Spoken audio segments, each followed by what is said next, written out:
अस्सलामुअलैकुम, क्या हाल है आप सबका। उम्मीद है कि आप सब खैरियत से होंगे। आपको खुशामदीद कहते हैं मेरे यूट्यूब चैनल नौशीन रज़ा ऑफिशियल पे। यहाँ हम बात कर रहे हैं प्रोफेशनल हेयर कटिंग की, लेकिन उसको सीखने के लिए सबसे पहले उसकी थ्योरी जानना बहुत ही ज़रूरी होती है। हर चीज़ का एक ढांचा होता है, हर चीज़ का एक स्ट्रक्चर होता है। इसी तरह से हेयर कटिंग में भी जब हम बालों को कट करने लगते हैं तो कुछ बुनियाद होती है, कुछ उसका ढांचा या स्ट्रक्चर होता है। अगर बात की जाए वर्ल्ड वाइड, तो मैं जो आपसे डिस्कस करने लगी हूँ ये थ्योरी दुनिया में आप कहीं भी चले जाएं, अगर आपको आती है तो आपको काम करना बहुत ही आसान हो जाएगा। वैसे तो बहुत सारे लोग बालों को बहुत महारत से काटते हैं और बालों के बारे में बहुत कुछ जानते हैं, लेकिन ये वो इनिशियल और एडवांस और मॉडर्न थ्योरी है जो आपको A to Z हमेशा काम आएगी। दुनिया में हेयर कटिंग की ट्रेनिंग को सीखने के लिए सबसे पहले 4 नामों से जाना गया है। Number 1 solid hair cut, number 2 graduated, number 3 increase layer और नंबर 4 यूनिफॉर्म लेयर। और अगर 5 नंबर पे कोई चीज़ होती है तो वो होती है कॉम्बिनेशन। अब हमें इन कलर्स के, इन कटिंग्स के कलर कोड जान लेना बहुत ज़रूरी है। Internationally world wide hair cutting के कुछ कलर कोड रखे गए हैं। अगर आपसे बात की जाए सॉलिड कट, जिसे हम स्ट्रेट कट भी कहते हैं, या ऐसा कट जिसमें एक्टिवेशन ना हो, तो उसको हम हमेशा पहचानेंगे ब्लू कलर के साथ। यानी अगर आपको एक हेड ड्रॉ कर दिया जाए और उस पर पूरा नीला रंग हुआ हो तो आपने ये जान लेना है कि हमें यहाँ सॉलिड कलर करना है।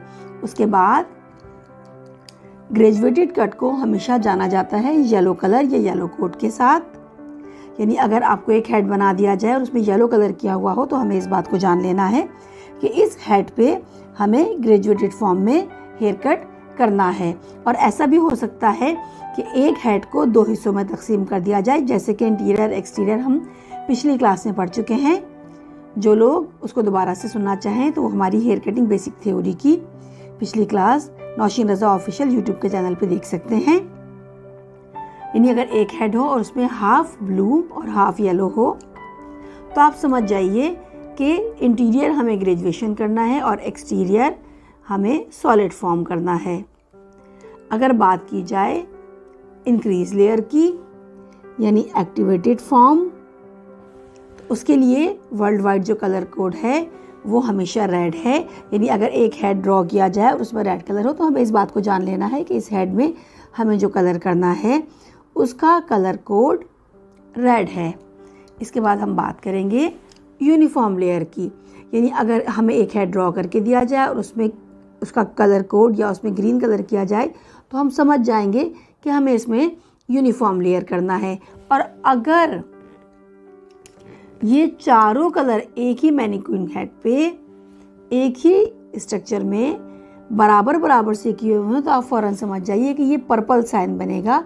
यानी इन चारों का कॉम्बिनेशन, या फिर किसी 3 का कॉम्बिनेशन, या फिर किसी 2 का कॉम्बिनेशन, या सिर्फ कोई एक कट। यानी वो इंक्रीज लेयर भी हो सकता है, वो ग्रेजुएशन भी हो सकता है, वो सॉलिड भी हो सकता है, वो यूनिफॉर्म लेयर भी हो सकता है, या वो पर्पल साइन अगर है तो वो इन सब का कॉम्बिनेशन भी हो सकता है। अगर हम यहाँ तक जान गए हैं तो हमें आगे बढ़ना चाहिए। हर चीज़ की कुछ पहचान होती है, उसको याद रखने के लिए कुछ उसके डिज़ाइन एलिमेंट्स, कुछ प्रिंसिपल होते हैं कि अगर वो हमें जहन में बिठा लें, हम उसे ज़हन नशीन कर लें तो हमें काम करना बहुत ही आसान हो जाएगा। अब यहाँ पे हम इंट्रोडक्शन देने लगे हैं। मिसाल के तौर पे अगर हमारा कलर कोड ब्लू है और तो हम फ़ौरन समझ जाएंगे कि जो ब्लू है वो हमारी सॉलिड फॉर्म है। सॉलिड फॉर्म का कलर कोड हमेशा ब्लू होता है और इसका जो टेक्सचर है वो अनएक्टिवेटेड होगा। हर कट की एक फेशियल शेप होती है, यानी ओवरऑल उसकी फॉर्म आफ्टर हेयर कट क्या बनेगी। तो सॉलिड हेयर कट एलोंगेटेड भी हो सकता है और ओवल भी हो सकता है। हर कट की एक स्ट्रक्चर ग्राफी होती है। यानी जब हम किसी हेड को 2 हिस्सों में तकसीम करते हैं तो हाफ हेड इंटीरियर बनता है और हाफ हेड एक्सटीरियर बनता है। ये बात भी हम अपनी पिछली क्लास में बहुत तफसील से डिस्कस कर चुके हैं। सॉलिड फॉर्म में इंटीरियर हमेशा लॉन्ग होगा और एक्सटीरियर शॉर्ट होगा। यानी नेप एरिया आपका शॉर्ट होगा और जो बाल आपकी क्रेस्ट या ऑसिपिटल बोन या एपेक्स से ट्रेवल करके बॉटम लाइन पैरामीटर पे चॉप होंगे, वो हमेशा लॉन्ग होंगे। जैसे कि हम डायग्राम से समझते हैं, इस डायग्राम में हम देख रहे हैं कि जो नेप एरिया का बाल है वो फ़ौरन ही चॉप हो गया, फिर उसके अपर एरिया, फिर ऑसिपिटल बोन, फिर क्रेस्ट एरिया, फिर आपका एपेक्स, ये सारे बाल जब ट्रैवल करके पैरामीटर पे कटे, यानी कि इस डायरेक्शन पे हमने काटे, तो ये खुद ब खुद जब लॉन्ग ट्रैवल करेंगे तो ये लॉन्ग हो जाएंगे इस तरह से, और जो शॉर्ट फौरी तौर पे कट जाएंगे तो वो ग्रेजुअली शॉर्ट टू लॉन्ग होते जाएंगे, यानी इंटीरियर लॉन्ग होगा और इसका एक्सटीरियर यानी नेप एरिया इसका शॉर्ट होगा। वेट इसमें पैरामीटर यानी जहाँ सारे बाल आके फॉल कर रहे होंगे इसमें वेट वहाँ होगा।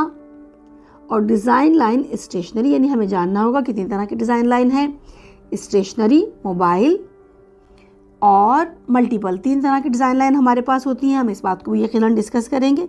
डिज़ाइन लाइन हर हेयर कट को करने के लिए स्टेशनरी यानी ठहरा हुआ, ये कट होगा एक ही जगह रुका हुआ, इसमें जो हम डिज़ाइन लाइन इस्तेमाल करेंगे वो स्टेशनरी होगी।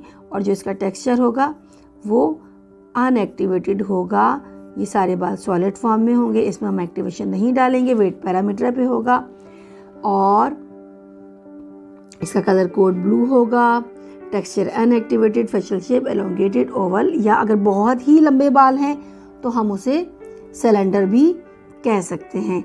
यहाँ तक हमने जाना सॉलिड हेयर कट को। अगली क्लास में हम बात करेंगे ग्रेजुएशन फॉर्म और इंक्रीज लेयर के हवाले से। आप इसको बार बार देखिएगा, इसको ज़हन-नशीन कर लीजिएगा। डिज़ाइन लाइन बहुत अहम है, ये हमें हर कट में काम आएगी। वेट हर कट का अलहदा होता है, स्ट्रक्चर ग्राफी हर कट की अलहदा होती है, फेशियल शेप हर कट का डिफरेंट होता है, टेक्सचर कभी अनएक्टिवेटेड और कभी कॉम्बिनेशन होता है, कलर कोड हर कट का अलग होगा। जब तक हम कुछ अगला लेसन स्टार्ट करते हैं, आप इस लेसन को अच्छे से समझिएगा, जानिएगा, हिफ्ज़ कीजिएगा, ज़हन-नशीन कर लीजिएगा। तब तक मुझे इजाज़त दीजिए। अल्लाह हाफिज़।